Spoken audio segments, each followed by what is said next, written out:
welcome back to my channel. My name is Tari. You're watching Life and Gist with Tari, the podcast where we laugh, gist, and meet really interesting people in our community.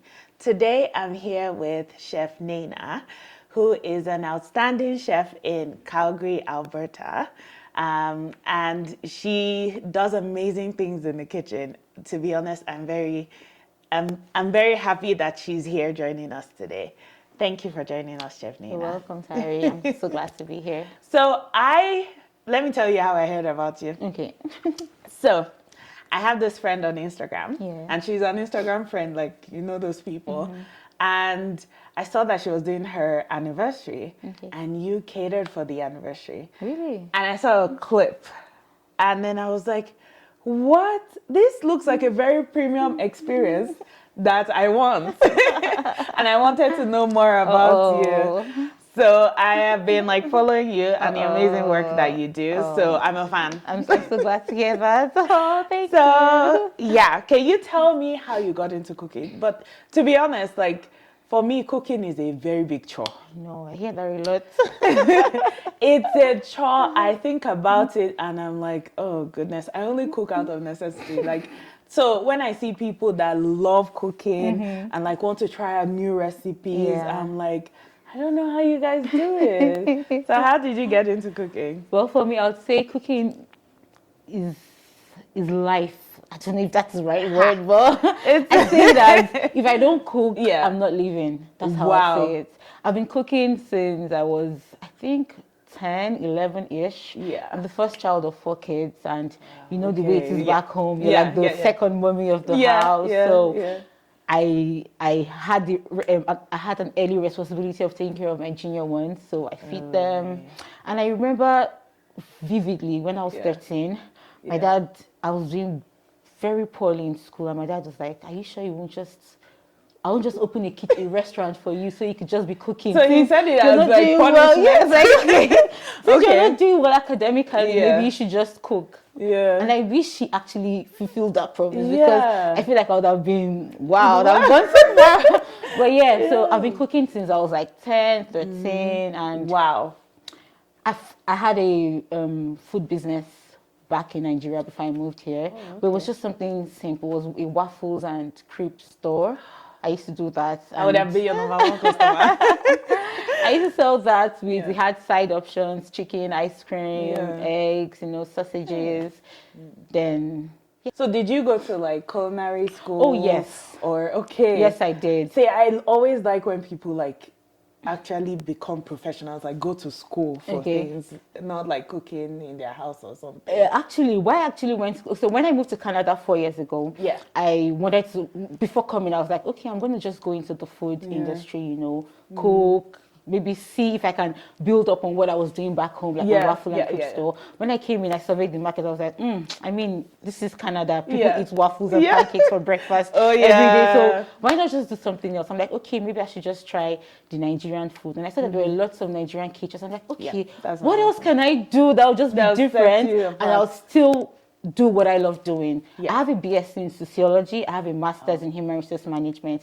And Tari, I'm telling you, I have not made money from those 2 courses. Wow, which is why I said earlier, I wish my dad fulfilled his promise of, pulling me out of school and I faced my, because when I was in culinary school, I had people who were 18, 19 in culinary school. I was the oldest in my class. What school? What culinary school? I went to SAIT. SAIT, okay. Yeah, so when I moved, sorry, I'm going back. Let me go back to my story. I love that. So when I moved, I was like, okay, what can I do that would not be like, the regular Nigerian catering? And I thought to myself, maybe I should just go to culinary school. I checked on YouTube, on Google, and I was like, is there a culinary school here? They said, I found that there was one SAIT. I applied. They said there was no space. I was waitlisted. No, there was no space. That I should try again. I'm like, okay, maybe instead of just being idle, I hear healthcare aid is also a good place to start career-wise. So I applied to Bow Valley University and Bow Valley College to do healthcare aid. But when something is not for you, it's just not for you. Not for you. My husband told me, babe, just try and apply again. Maybe you'll just be lucky. So I applied for, this was in 2021 I applied. I tried for 2022 batch. Thankfully, I was waitlisted, and after about a month or two, they sent me a message that you now have if you've gotten an admission, I'm like a slot. I'm like, oh, thank you so much. I'm so happy. So that was how my career in Canada began. So I went to culinary school. I started 2022. I finished October 2023, and I started my own business just roughly late 2024. Wow. Yes. That's interesting. Yes. How does culinary school in Canada work? So from the context of you're cooking Nigerian food. Yeah. So what are they teaching you in culinary school in Canada about Nigerian food? Or like, how does it work? Funny enough, we did not do any Nigerian food in culinary school. So my own reason for going to culinary school was to just learn how to do things differently. I wanted to learn new cuisines. I wanted to learn new ways of doing things. I never knew there was anything called sous vide method of cooking. So sous vide, it's like enlighten us, the lay people. Before I went to culinary school, so you could just cook chicken, make steak on your stove pots in pots, but sous vide. This is it's like there's a sous vide machine. You put in a container or cambro, you put boiling water, you put the sous vide machine inside it. You put your protein vacuum sealed in a bag inside it. And that sous vide machine boils the water and boils your protein, cooks your protein for you. So it was just an amazing experience for me. So going to culinary school, I was like, okay, let me just try and know, since I'm in a new place, let me learn how they do things here. I know back home in Nigeria, like I said, I had a business where it was just me just doing my thing. I didn't have a formal background. I didn't have a training, nothing whatsoever. So I'm like, okay, let me come here and just stand out and not just be a caterer. Let me just go and learn how to do things, learn the fundamentals. Like in my first year in culinary school we had a course that was called Fundamentals. They taught us how to use knives, different cuts. Different cuts. That's the thing. You don't just take knife and you're just no. You have to hold your knife right. You have to, and there's something you taught us. They said a blunt knife is more dangerous than a sharp knife, which is true. I learned that in culinary school. So if your knife is blunt and you're trying to cut, you could actually cut yourself more. But if you have a sharp knife and you're working with a sharp knife, the cut you get is not as deep as what you get when you're working with a blunt knife. So I learned now you're using force. Exactly. And you may just boom. So I learned the fundamentals in culinary school. I learned that there are different styles of cutting things, even onions. So we had a class where we were cutting vegetables and onions. So you cut carrots. So it's a whole class. Yes, a whole class. Vegetables. So that's the fundamentals: how to use knife, how to cut things in different shapes and sizes. Which I would not have learned if I was just cooking. You're just cooking. You're just cooking. So going to culinary school just opened me to know things like that. No, especially sanitation parts. Like we do not joke with sanitation. My friends call me a hand washing freak, and I accept. That is something I learned in culinary school. You have to always wash your hands. Your station has to always be clean. You have to sanitize. I'm just happy that I went to culinary school. It just made me have a different way of seeing things, viewing things in the kitchen. Cooking is not just going to the kitchen and just there are steps and procedures you have to follow in the kitchen. And this is exactly why I don't like cooking. It just sounds like a lot of stress to me. But that's very interesting. And you mentioned something about the difference between a chef and a caterer. Will you say that professional knowledge or that professional, how will I put it, the school that you went to, the education, the experience, do you think that's what sets a chef apart from like a caterer? Because most people will call themselves caterers once they can cook for more than 20. I don't even think so, because there are people who didn't even go to culinary school and have they're really good. So me going to culinary school, I did not go there because I wanted to just set myself apart from a caterer. No, I did that because I wanted to learn. I wanted to have more knowledge. That desire to learn. Because in culinary school we didn't just, aside from fundamentals, we did. I know we had courses where we had to do we had to learn Canadian cuisines. We had to learn Asian cuisines. There was a course we had that had to do with other cuisines. I'm trying to remember the name of that course. So it basically exposes you to other. So gotcha. So that's going to culinary school was not just to say, oh, because I don't want to be a caterer. No, because they even told us in culinary school, for the fact that you're done now doesn't even make you a chef. In all honesty, you have to put in the work. You have to grow in the industry for you to, call yourself a chef. At what point can I call myself a chef? Because I like that chef title. I'm a chef. You have to grow. You have to grow. So my senior colleagues might even say, oh, this girl is not even a chef. She's not a chef. Oh, that's how some of them say it. So because of their years of experience. Exactly. And things like that. Which is why I said I wish I started early. I'm not in my 30s, and I'm like, oh God. But it is what it is. So interesting. Okay. Can we go to the business side? Oh yes. So what kind of events do you cater for? Like I said, I found out about you when somebody posted their at home. I think you catered their anniversary, and I was like, this is a very nice experience. Funny enough, those are my kind of events to cater for. Yeah? I'll not say I do not like, but I enjoy when it's just an intimate setting. Yes. I do catering for birthdays, I do weddings, but if your crowd is, I prefer like a smaller crowd. Maybe maximum 30. I know I've done a wedding for 80 guests, but it was just basically small chops. It wasn't the food. Because when food is involved for that kind of crowd, I'm not sure. It's not something I enjoy doing. I'll do it, but it's not something I enjoy doing. I'd rather do like your friend's wedding anniversary, perfect. 10 guests, perfect. 12 guests, perfect. All those kind 20, of, I love that. 20 good. Once it's leaving that intimate setting. Then it's I just love to do the intimate. I like those because it makes me connect more with my clients. The feedback I get when it's like more than 10, when it's like more than 20 guests, I just feel like it's just too much. When you're just 4 guests, 10, 15, you're like, oh chef, I enjoyed this. Oh chef, I did this. The feedback I get, you can get feedback immediately. So and I enjoy it. It makes me sad when someone eats my food and doesn't say anything. I'm like, oh God, what's the feedback? But you really like that feedback. I enjoy it. Even if you tell me, criticize me, I'm okay with that. I'm always open to correction. So if you tell me, oh chef, the salt was too much, thank you so much. I appreciate your feedback. Next time I'll be more careful and reduce myself. Even though I have not had that kind of feedback, thankfully. But I always love when people give me feedback when they eat my food. So that's why I prefer the intimate intimate side of it. Oh, that's very nice. I like all those intimate events where it's like you're just like 5 or 6 and they're bringing small size portions. You're like, oh, this is a Malay. This is this. I love it. Bougie. That's really nice.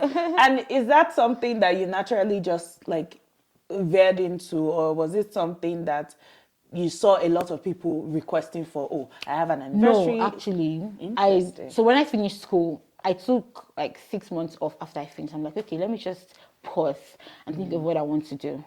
We finished. I had my last exams October of 2023. I told myself I'll give myself like 5-6 months to just rest because culinary school was stressful, Tari. I imagine. It was super stressful. Like, so just not just to go to school. Yeah, because I didn't even have a job when I was going to school because I know most of my classmates had jobs, but I still had my own responsibility at home. So going to school, going to work, it would make me neglect my family, and it was not something I was willing to do. So I just focused on school and family. So going to culinary school was just a lot. I had classes that I had to wake up 4 a.m. for because the classes started at 5:30 a.m. 5:30. You have a breakfast class. So that kind of class, you're up, you're in school. After that class, you have another class. I had a class that went as far that ended as late as 10 p.m. It was a dinner class. So it was just a lot for me. That's a lot. Yeah, so I just told myself. You see, they would have expelled me because first, I'm not a morning person. So when you now say wake up at 4 a.m., I will tell you that, no, it's like I'll quit. I'm not doing it. Yeah, so I just told myself, you know what, after school, I'll just give myself 6 months to just rest and also think about what I want to do. So during that 6 months break that I had, I was like, okay, I was on Instagram, researching, checking, okay, what can I do to just stand out? I said that there were lots of people who were cooking. Yes, it's okay. Tons of people. I also want to cook. But how can I make my food that'll be different from what others are doing? And I saw in the US, they had lots of people who do private catering. And I didn't see anyone in Calgary. I mean, I saw people in Canada, but they were not in Calgary, who are Nigerians. I saw other people who were not Nigerians who do private catering. I'm like, okay, maybe let me see if it's something I can start for the Nigerian market. I mean, I also cater to non-Nigerians, not just Nigerians, but if I can just start it for Nigerians and okay, you have an event, you just don't want to go out, you want to be in the space of your comfort of your home, you know. So, and that was how it just started for me. I was like, okay, let me just, thankfully I told someone about it. She said, okay, let's see if it's something you can do. I did it, I posted it on Instagram. I did it for her, we posted it on Instagram and the requests just started coming in. In fact, I would not even say my clients are from Instagram. Most of the people who have reached out to me are from, oh, I heard you did this, he did this for someone. Can you please do this for me? And that's it. They'll come, when after the event, I enjoyed your food, I'll tell my friend about you. Next thing I'll get a call, I heard you did this for so person. Can you please do this? And that's how it has been. Wow. And I'm thankful, super thankful. That's really nice. Yes. Oh, that's good. I see that there's a lot of research that has gone into it. And is that how you research like crafting like the intimate setting, so the kind of meals you serve? Funny enough, like for the meals, I always like when my clients tell me what they want. In fact, it makes it, I prefer when you say, oh, Neynah, I want to have this, I want to have that. Yeah. If you leave it to me, no doubt I would work on something deliver. for you. But I prefer when someone comes to me and says, oh, I want to have this. Can you twist it a bit? Can you do this? I'm like, okay, sure. Interesting. So it's the request usually comes from my clients. Yes. Okay. Speaking of requests and bookings, who does most of the bookings? The men or the women? Because Nigerian men are saying that they're romantic, but they will see this kind of thing and not book. I'm not gonna lie. I've only had one man reach out to me since I started my business. Nigerian men, you guys need to do better. And the event hasn't even, I've not even done the event. It's later in the year. He's like, okay, he wants to surprise his wife for his anniversary, for the anniversary. So but that's later. Well, all the bookings I've had, honestly, either event planner or the wife is the one coming. It's always, I don't know. And they say Nigerian men are romantic. I don't know. You guys should come and book Chef Neynah. Well, when I come to their homes, the husbands are always, they're like, oh my God, babe. Like there was one anniversary I catered for and the man, he just kept on praising. I was like, babe, if I come to this world again, I'm going to marry you. Like, this is so amazing. He was touched. Like, you could tell that he really enjoyed the experience. He had a great evening. Their kids were not home. It was just both of them, the food. Their favorite music was playing on the background. It was just, like, he loved it. So, even though the women come, the men still, appreciate and have an amazing experience after the event. So, that's good to know, because I like that intimate setting, all of that. Because when you think about it, you go to a restaurant, think about the steps to actually get into your dinner. You have to choose between a lot of restaurants. Of course. Then you're like, oh, what do I feel like eating? You finally choose a place. You have to make a reservation. You check open table. And then you see 7 p.m. that you want is not there. Then you now pick, okay, I can settle for 8:15. You go. And then you first stand, the waiter gets you, okay, takes you to your table. Maybe you sit down beside a couple that's arguing. And so, like, the whole experience is just very mechanical. It's not romantic and intimate, but having that setting in your house, in your own space. Having what you want to eat. And for the way I do my thing, if also I'm supposed to serve dinner at 6, I make sure I'm at the client's home at 4 p.m. to give me enough time to prep. And once it's 6, I just told them, just let me know when you're ready. Most times before 6, because the aroma is already, already given. So they're like, oh God, I want to eat. They're like, okay, we're ready, and we serve. So you avoid all that waiting. Most of the time you go to a restaurant, they tell you, okay, you place your order. 15 minutes, 20 minutes, it's not ready. So that's the difference between hiring a private chef. Once we say 6 for dinner is served at 6, you're getting your dinner at 6. And I also enjoy when clients ask for 3, 4 courses. Like, just it's just interesting. You're bringing the first one. Like, there's more. Oh yes, there's more. You're bringing there's more. Oh yes, there's more. It's such a premium experience. I know, which in restaurants most times you won't get it, and for the price I charge, I mean, you're getting. It's always a good deal. Oh, that's always a good deal. So, do you bring the ingredients to the client's house, or do you kind of prep it in their house? So I have two types of services. I do the private catering. For the private catering, when you pay me, I come with the ingredients. Okay. For meal, I do meal prepping services as well. When you do meal prepping service, the clients buy the ingredients and I just come. But I've also had a private catering where the client wanted to just buy her thing, and I came in and I still did so I think it was a games night for 12 guests. Oh. So it just depends on, but most times the clients if you just want to have a stress-free event, just leave it for me. I'll just carry your burden and, buy everything, shop, come to your house, make the meals, and I leave. So we've talked about how your process works, your two different type of packages where you go to the client's house. Yeah. So this is just me being nosy.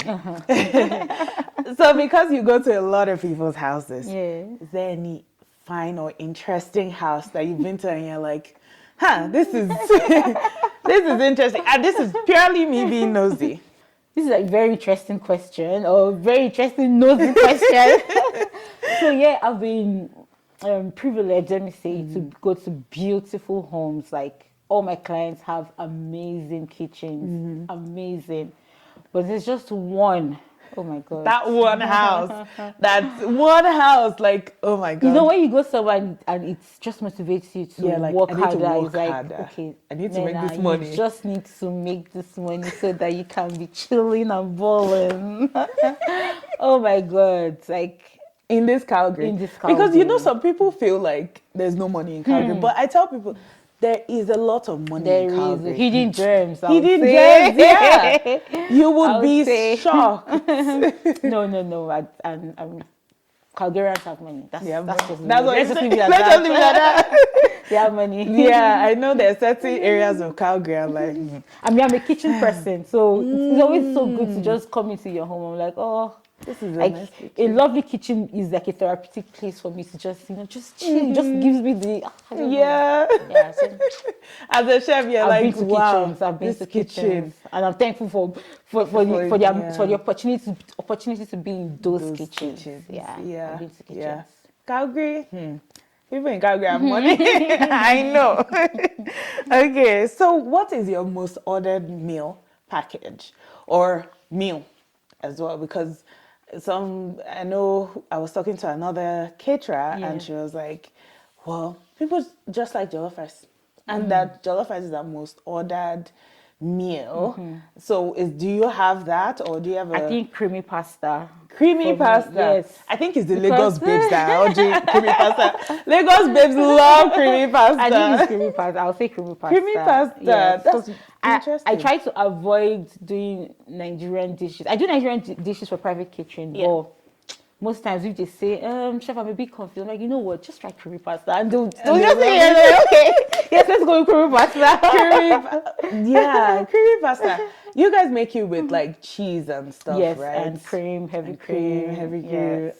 Lagos babes, like, why is creamy pasta such a thing? I know they always laugh at Lagos babes that as any restaurant, creamy pasta. So they brought it to Calgary. Okay, that's interesting. But that's really random that it's creamy pasta, not steak and potatoes. Funny enough, no. Nigerians, we like a lot of flavor though. So that makes sense. Okay. Have you catered for like other nationalities? Oh, yes. So I'm a personal chef to someone I cannot disclose here in Calgary, and the person is not Nigerian. So are you serious? Yes, I that's very nice. Cook for her family. I go every other day. Other day? Yes, I also do grocery shopping for them as well. And so wow. I have two families actually that I do that for, but one of them I do not do grocery shopping. So they just do their groceries. And then and they're not Nigerians. Yes. Yeah, that's really incredible. Yeah, because you just think that Nigerians will be your top. Funny enough, no. Top customers. Well, Nigerians for private catering, yes. Yes. For my personal chef job, not Nigerians. Interesting. Yes. But I'm hoping I'll get, yeah, a Nigerian that would. But why not? Is it that we like to cook our food, I guess? For Nigerians, I do more meal prepping for them. So I have clients who I go to their homes, I'll make meals for them that will last 3 weeks to a month. Oh. So they just make soups, stews, rice. They just store it in their freezer. Stews. I do that as well. Like one thing. Why is it that Nigerian foods are so complicated to make? I'm sorry. Well, you are right, because when I go for meal prepping for my Nigerian clients, I could spend 8 hours, 9 hours if I'm alone. But if I have someone with me, maybe 4 or 5 hours max. When I go to my other clients who are not Nigerians, 3 hours, 4 hours, Tari, I'm done and I'm out of there. But Nigerian foods, like when you think about like soups now, you want to make egusi soup. The steps the protein. You have to boil the meat, boil the assorted. You blend the pepper, then you cut the veggies. It's a lot of steps. I know. It actually is. It is. I don't know. That's so different. Okay, so I have this question. And it was trending on social media for a little bit. People were asking that why is it that Nigerian foods, like when you go to like a Nigerian restaurant, you spend like $40 on a meal for you to eat and be okay. But you spend $20 on Chinese food and you're okay. And you get bigger portions and you do that for Indian food, same thing, you can eat it for 2 days. And why is it that Nigerian food is expensive? Well, from my own view, I would say sourcing for the ingredients is actually a lot. We don't grow Nigerian ingredients, Nigerian foodstuffs here. You have to import it. So you're paying for shipping, you're paying for clearance, you're paying for... It's just a whole lot. It's a whole lot. So I do not blame Nigerians to charge that amount, because first, you're probably paying someone to source for your goods back home. You're paying someone to send them to the shipping company. You're paying for shipping. When you get here, you're going to pay for clearance, customs. So it's a lot. But don't the Chinese also import their ingredients and stuff? Okay, use TNT for instance. Now, TNT is a big Asian store. They have lots. I mean, so they enjoy economies of scale compared to us. And because people were trying to figure this out on social media, and when I was thinking about it, I was like, I agree. If I take $20 to Mr. Ching's Chinese, 20, even 15, you spend less. Vietnamese restaurants, you spend less. But it's just, so I guess some people are discouraged, discouraged by the restaurants, discouraged by the service. Service is a different topic in the restaurants, but that's a very good perspective. So the sourcing of ingredients but also the time. You also have to pay for your time. We just talked about exactly. Imagine how you're going to make a pot of soup, stew, and you're going through. You're going to roast the veggies. You're going to boil the meat. You also have to factor in the hours you're putting into that. So it's like I mentioned earlier, my non-Nigerian clients, I don't spend time in their homes, and I can make 7 dishes or 4 to 7 dishes that day. I'll go to a Nigerian home. I'm also doing that same 7-8 dishes, and I'm spending more time. So the time, you have to factor in the time. That makes sense. So I really don't blame people who charge $40. Yeah, that makes sense, because now that you break it down, you're paying for the time, you're paying for the ingredients as well, and the expertise. That's another thing, because it's not easy to make Nigerian food. No. I've seen some like Filipinos or white people on TikTok making Nigerian food, and I'm like, hey, what's going on? Jollof rice. Oh my God. I saw one video and I was like, please don't feed anyone that thing. That's not jollof rice. But that's very interesting. So what's that one Nigerian dish that people sleep on? Like, but when you make it, jaws drop. You're like, people enjoyed this. Recently, it has been my pepper soup. I don't know. When I taste it, I'm like, what is it? Well, I've had 4 people this year who have made pepper soup for private catering. And they're like, chef, this pepper soup bang too. I'm like, the same Was pepper there any soup. special Like thing? chicken, so That's yeah, very so random. I'll say pepper soup. Yeah. That's it. You know, pepper soup, I don't know. Maybe it's just tricky. I know I've eaten some people's pepper soup and I'm like, what's going on here? It tastes like meat water. No, You know when you just boil the meat and that. But some people know how to make good pepper soup. Some people do. For me, I'll say pepper soup. Pepper soup. Yeah. That's very interesting. And it's kind of like a simple meal. It's like Very soup. simple. Yeah. Very simple. That's very interesting. Okay. So are you into all those? So when you go to all those fancy premium restaurants, Yeah. that they plate the food, the rice, they've turned it to like a fish. And when they put the vegetable, they put it like a cross. You know, those kind of things. So do you call that fine dining? Yeah. I mean, when they've decorated it, they took time to decorate it. So it depends on what the client asks for, like depends on the kind of meals you're serving. Sometimes if you're asking for creamy pasta, I mean you can plate pasta. So something I learned in culinary school, try to build heights when you're plating. So pasta, yes, you can build height, but you know when you're not saying you're making the pasta about pasta. Yeah.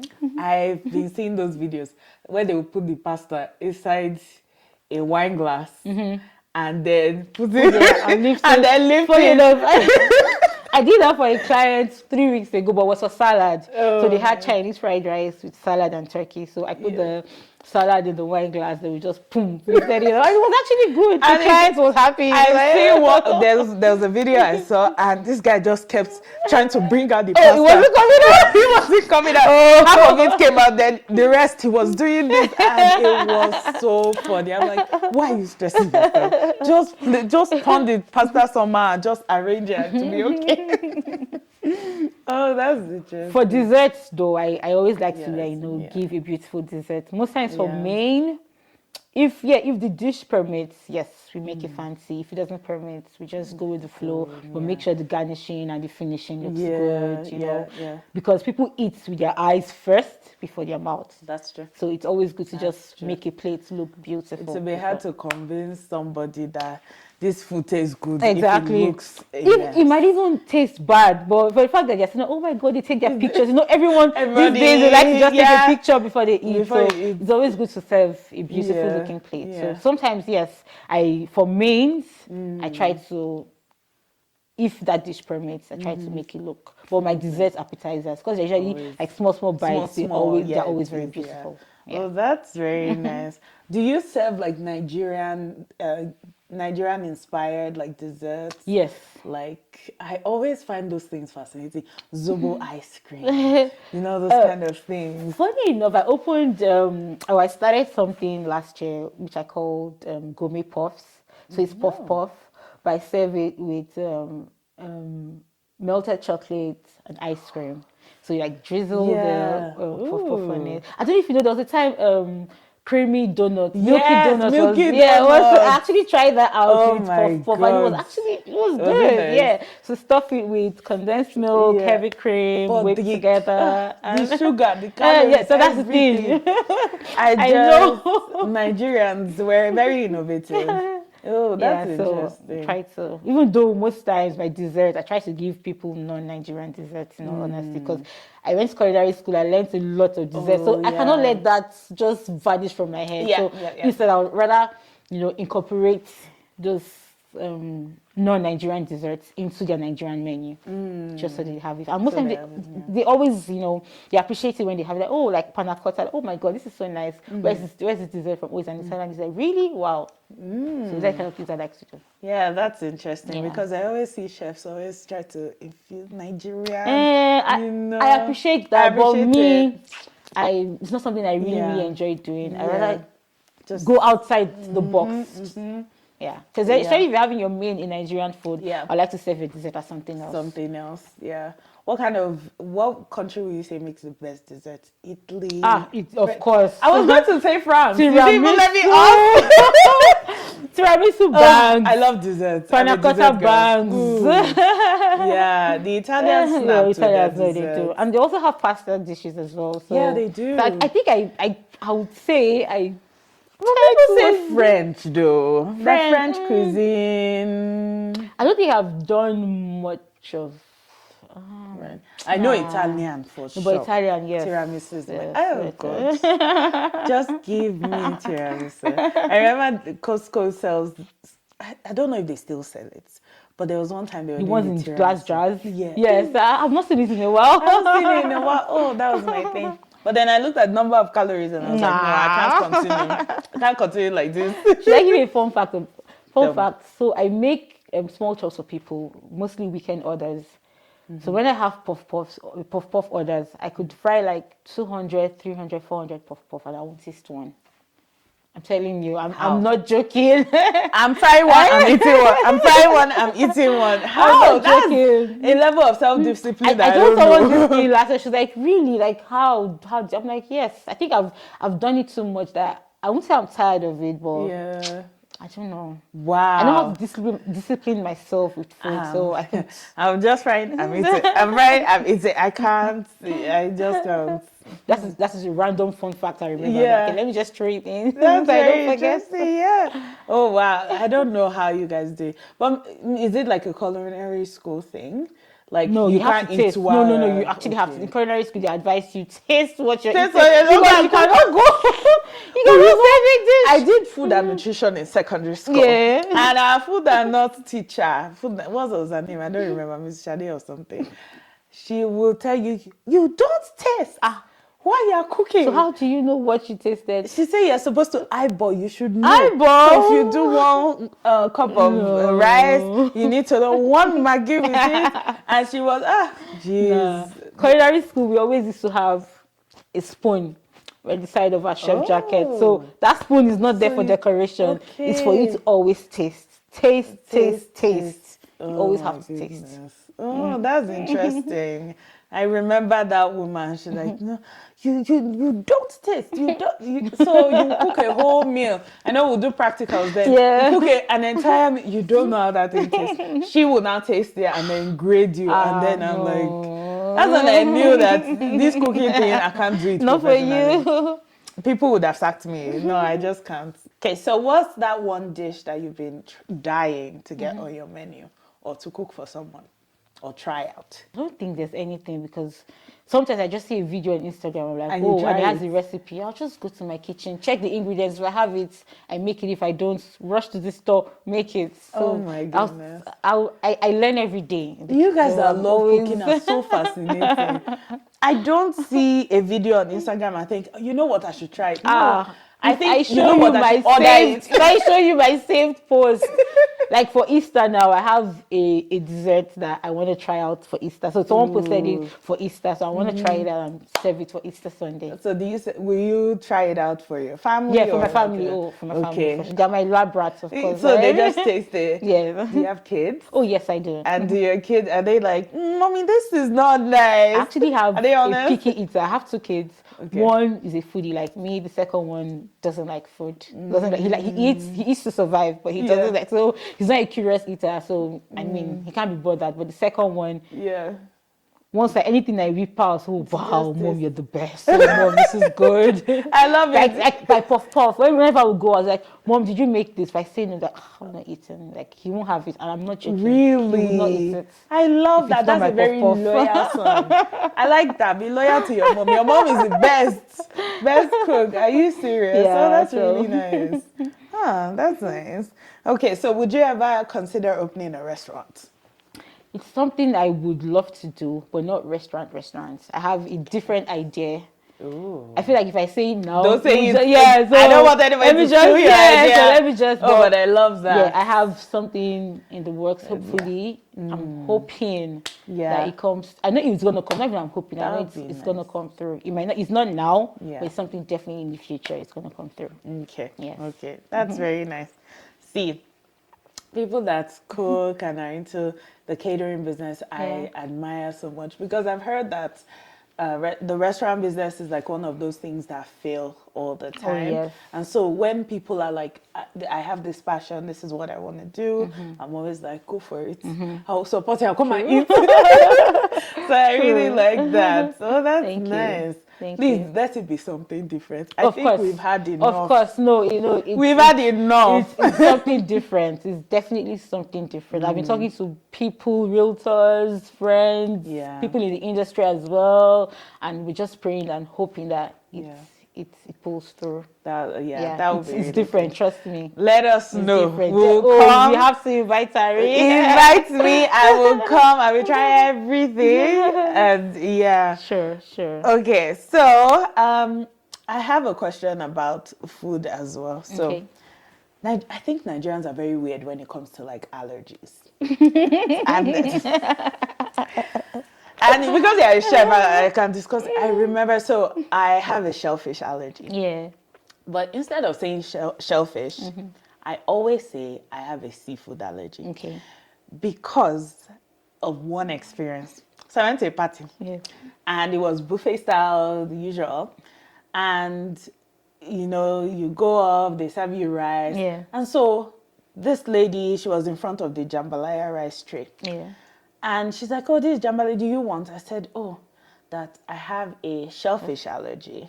That is there any, like, shellfish inside? And she's like, no. I'm like, are you sure? She's like, no, there's no shellfish. I'm like, but I can see, is this not shrimp or like prawns or something? And she's like, oh, yes, there's prawns. I'm like, but that's shellfish, though. She's like, And she said it in Yoruba, and loosely translated, maybe you don't remove the shell. The shell is the problem. And I was like, no, ma, that's not how it works. So I had a brief conversation with her, like trying to educate. See, this is a big problem. You can't say there's no shellfish.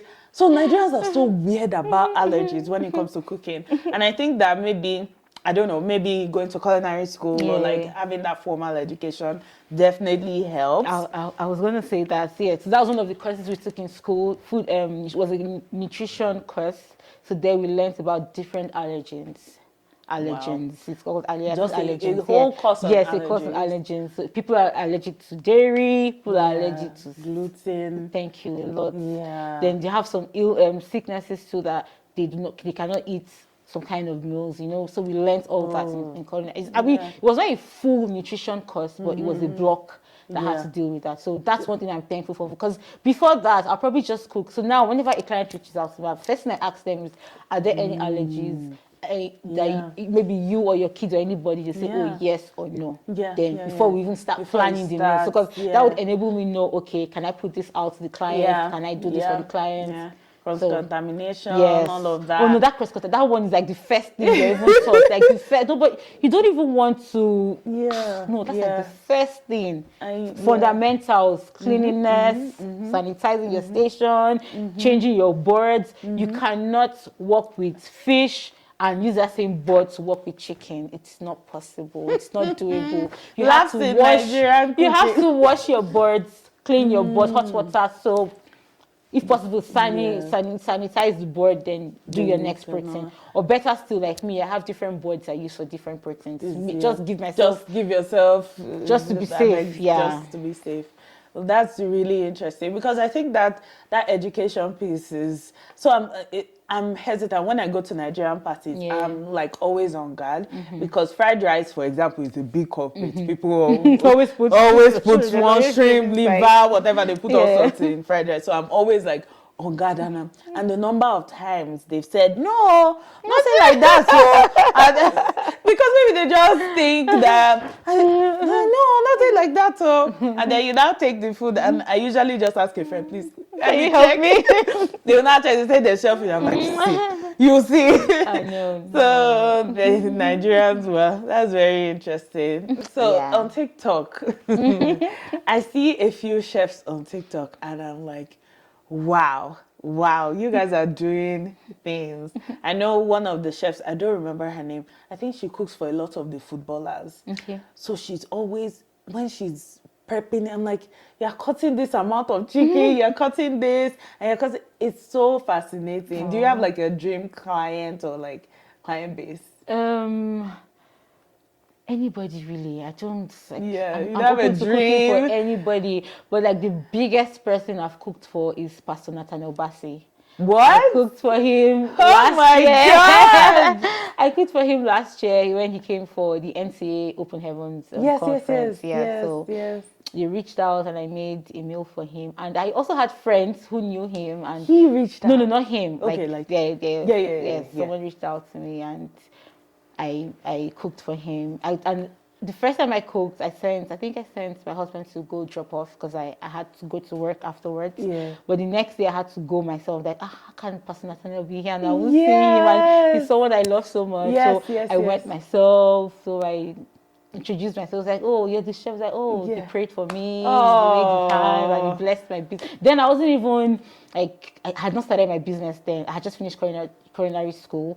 That was when I was still doing my, I was just trying to just decide on, what to do for myself. And so, he prayed for me and I would say that that hand he laid on my head. Yeah, did something. That's a hallelujah challenge, miracle, testimony. The anointing has not left. Oh, wow. Like, that is the so people nice. I've met after him, the opportunities, the doors that have been opened, like, I'm super thankful. This is a nice testimony. My friend calls me celebrity chef, and I accept it. Celebrity chef. I'm like, okay, I know more of them are still coming.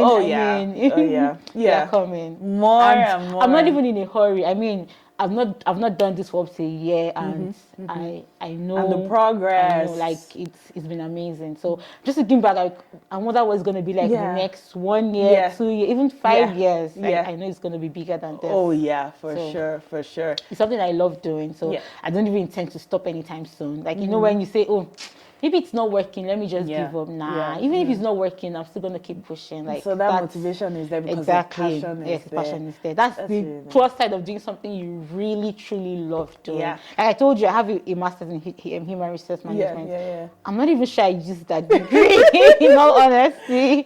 I'm not sure I used it.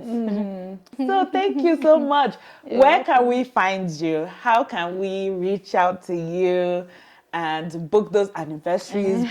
You guys have to book anniversaries, book birthdays, just book her. No prep, book birthdays, book everything with her. So I'm on Instagram and I'm also on TikTok. Even though my TikTok, I know I'm still trying to build it. Well, Instagram, Chef Neynah at Chef Neynah, Chef_Neynah is my Instagram handle. On TikTok is at Chef Neynah as well. No underscore for it. That's very nice. Thank you so much for coming. Thank you guys follow her on Instagram. Reach out to her for all your events. I'm sure she can handle it. Oh yes. It's been amazing. Thank you for watching this episode of Life and Gist with Tari with Chef Neynah, and I'll see you in my next video. Bye.